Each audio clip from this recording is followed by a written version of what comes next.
दिनांक 8 जानेवारी 2026 रोजी Dharangaon police station येथे एक गुन्हा दाखल झाला। त्याच्यात धरणगावातील 3 नागरिकांवर गुन्हा दाखल झाला।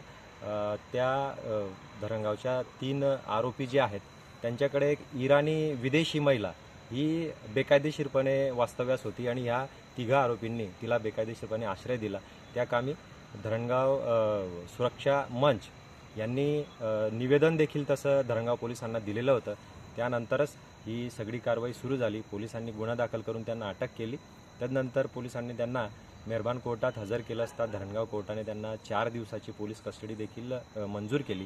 तपासाअंती अतिशय धक्कादायक खुलासे बाहेर आले की जसं ह्या आरोपींनी आरोपी क्रमांक 1 ते 3 यांनी विशेष करून आरोपी क्रमांक 1 व 2 यांनी थेट या संदर्भात पाकिस्तानमध्ये काही कॉल्स केले गेलेले आहेत।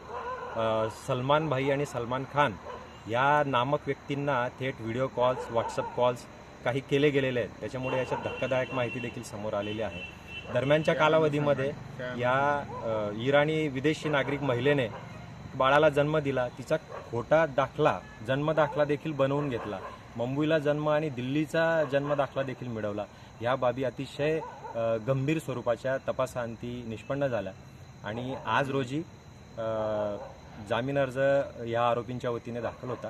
परंतु आज रोजी धरणगाव न्यायालयाने युक्तिवादाअंती या 3 आरोपींचा जामीन फेटाळण्यात आलेला आहे, नामंजूर करण्यात आला आहे। प्रामुख्याने त्यांच्या पाकिस्तानशी थेट कनेक्शन थेट संपर्क हा निष्पन्न झाल्यामुळे याचं गांभीर्य मेहरबान कोर्टालाही लक्षात आलं आणि त्यांचा जामीन अर्ज आज रोजी नामंजूर झालेला आहे। त्या कामी राष्ट्रीय सुरक्षा मंच धरणगाव यांच्या वतीने आम्ही देखील इंटरव्हेनंट त्रयस्थ व्यक्ती म्हणून मध्यस्थी अर्ज दाखल केलेला होता। जामिनाला विरोध देखील केलेला होता आणि या सगळ्या बाबींचा विचार होऊन आज रोजी ह्या आरोपींचा जामीन नामंजूर झाला।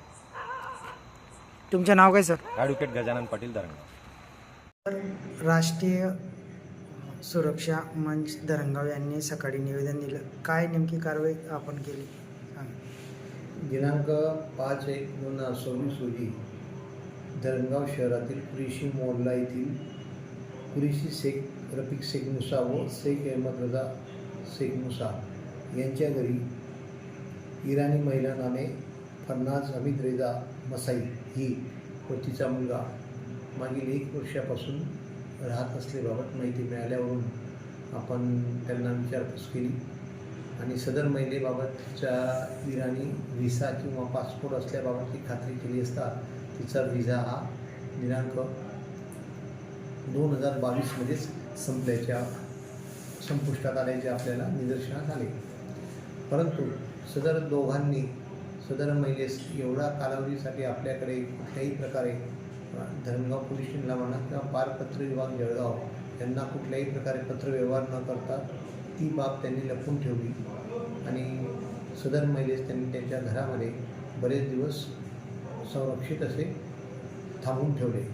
त्यामुळे त्या दोघांच्या विरोधात इमिग्रेशन व विदेशी नागरिक कायदा 2025चे कलम 24 व 8 प्रमाणे गुन्हा दाखल करण्यात आलेला असून दोघांना ताब्यात घेण्यात आले।